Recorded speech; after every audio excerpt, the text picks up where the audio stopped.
Pada video pembelajaran ini, kita akan mengulas tentang berbagai macam control loops pada industri. Control loops adalah salah satu fitur yang ada pada PNID atau Piping and Instrumentation Diagram. Dengan saya, Hendy Wicaksono, dosen Teknik Elektro Universitas Surabaya. Seperti yang saya sudah utarakan di awal, bahwa proses control loops akan masuk pada Piping and Instrumentation Diagram. Kita punya beberapa jenis proses control loops seperti feedback control, feed forward control, feed forward plus feedback control, jadi kombinasi antara feedback dan feed forward. Kemudian ada juga ratio control, kemudian split range control, dilanjutkan dengan cascade control dan differential control. Kita akan mengulas beberapa dari tipe of process control loop ini. Yang pertama adalah feedback control. Feedback control ini adalah skema proses kontrol yang paling sederhana. Sebuah feedback loop akan mengukur satu proses variabel dan mengirimkan hasil pengukuran ke controller untuk dibandingkan dengan nilai set point atau nilai dari variabel yang diinginkan. Misalkan pada contoh kita bisa lihat di sini ada level transmitter yang akan dikirimkan ke level controller. Kemudian akan dibandingkan dengan nilai set point dari level tersebut. Jika didapatkan proses variabel yang diukur tidak sama dengan set point, bisa lebih tinggi maupun lebih rendah, maka controller akan memberikan aksi untuk mencapai nilai set point. Keuntungan dari feedback control adalah hanya menggunakan satu transmitter. Keuntungan kedua adalah dapat mengontrol secara langsung proses variabel yang diinginkan. Adapun kerugiannya adalah proses variabel harus di luar set point untuk membuat controller melakukan sebuah aksi kontrol. Jadi maksudnya di luar set point ini adalah di atas set point atau di bawah set point. Maka controller akan memberikan aksi kontrol. Dan untuk feedback control, skema kontrolnya tidak memperdulikan variabel lain di dalam proses. Contoh feedback control. Kita akan mengatur temperatur dari V100 dengan menggunakan heater. Jadi kita bisa menyalakan heater maupun mematikan heater. Berarti kita akan mengetahui nilai set point atau nilai temperatur yang diinginkan sebesar 120 derajat. Kita membutuhkan temperatur transmitter yang mengirimkan sinyal kepada temperatur controller dan akan mengendalikan atau mengontrol heater. Ini adalah simbol heater sehingga suhu pada V100 akan sesuai dengan yang diinginkan atau sesuai dengan set point. Berikutnya adalah feed forward control. Feed forward loop adalah sistem kontrol yang mengantisipasi load disturbance dan mengendalikan gangguan atau disturbance sebelum mempengaruhi proses variabel. Agar feed forward control dapat bekerja, user harus dapat mengerti formula atau persamaan bagaimana manipulate variabel dapat mempengaruhi proses variabel. Keuntungannya adalah error dapat dicegah. Ini lebih menguntungkan dibandingkan dengan memperbaiki error. Jika memperbaiki error berarti error sudah terjadi. Jika menggunakan feed forward control, error dapat dicegah. Tetapi tetap akan kesulitan untuk bisa menghitung semua load disturbance system menggunakan feed forward control. Secara umum, feed forward control digunakan pada controlled variable yang berpotensi menjadi load disturbance yang utama bagi proses variabel. Jika dilihat pada contoh, proses variabel adalah temperatur, sehingga kita hanya membutuhkan temperatur indikator di sini, dan yang sebagai controlled variable adalah flow rate. Jadi kita bisa pasang flow transmitter di sini untuk mengirimkan sinyal kepada flow controller dan akan mengendalikan valve CV100. Contoh feed forward control. Semisal proses variabel adalah pressure. Dan yang kita inginkan adalah mempertahankan pressure pada 60 PSI. Kita akan membutuhkan pressure indikator. Dan sebagai controlled variable adalah flow. Sehingga kita akan memerlukan flow transmitter, lalu flow controller, dan dilanjutkan mengendalikan CV100. Berikutnya adalah feed forward plus feedback control. Jadi gabungan antara feed forward control dan feedback control. Dikarenakan kesulitan untuk menghitung setiap kemungkinan load disturbance pada feed forward system, sehingga pada sistem ini dikombinasikan dengan feedback system. Jadi dengan pengombinasiannya kita menggunakan simbol sum atau penjumlahan. Controller dengan summing function digunakan untuk menjumlahkan input dari feed forward loop dan feedback loop. Contoh di sini kita mempunyai temperatur transmitter yang akan mengirimkan sinyal kepada temperatur controller, sehingga temperatur controller mempunyai nilai untuk aksi yang akan diambil yang akan dijumlahkan dengan nilai dari flow rate controller dengan sebelumnya sudah memiliki data dari flow rate transmitter, dan hasilnya akan mengontrol control valve 100. Contoh dari feed forward plus feedback control. Jika kita ingin mengendalikan pressure atau tekanan pada 60 PSI, sehingga kita punya flow rate transmitter, lalu flow rate controller, dan juga ada pressure transmitter yang akan terhubung dengan pressure indicating controller, kemudian akan masuk pada summing function, lalu akan mengontrol CV100.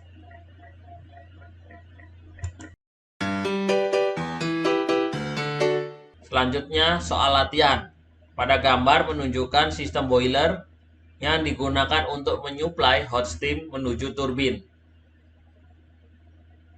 Sistem ini membutuhkan suplai tekanan 100 PSI hot steam menuju turbin, di mana PCV 100 akan terbuka ketika tekanan mencapai tekanan yang diinginkan, yaitu 100 PSI. Dengan menggunakan pressure control melalui temperatur dan pressure measurements pada boiler, gambarlah feed forward plus feedback control loop system. Jadi kita akan mengontrol tekanan pressure melalui temperatur. Kita membutuhkan temperatur transmitter, lalu ada temperatur indicating controller, kemudian pressure transmitter itu sendiri yang terhubung pada pressure indicating controller, di mana keduanya akan mengeluarkan aksi yang dijumlahkan untuk mengontrol PCV 100. Berikutnya adalah rasio kontrol. Rasio kontrol digunakan untuk memastikan dua atau lebih aliran dapat dijaga dengan rasio yang sama meskipun laju alirannya berubah. Pada contoh kita lihat, kita menginginkan campuran dari dua bagian air dengan satu bagian acid atau asam. Di sini kita punya flow transmitter dengan flow ratio, ya simbolnya FF, yang terhubung pada flow indicating controller yang juga menerima input dari flow transmitter untuk mengontrol valve. Aplikasinya adalah untuk menyampur dua atau lebih aliran yang memproduksi cairan campuran. Jika karakteristik fisik dari mix flow dapat diukur, PID controller dapat digunakan untuk memanipulasi rasio value. Jadi ini adalah rasio control auto adjusted menggunakan PID control. Jadi di sini ada flow ratio dengan mensensing physical property measurement, misalkan terlalu cair atau terlalu kental, yang akan mengubah flow rate ratio di sini. Cascade control. Cascade control menggunakan output dari primary controller untuk memanipulasi set point dari secondary controller.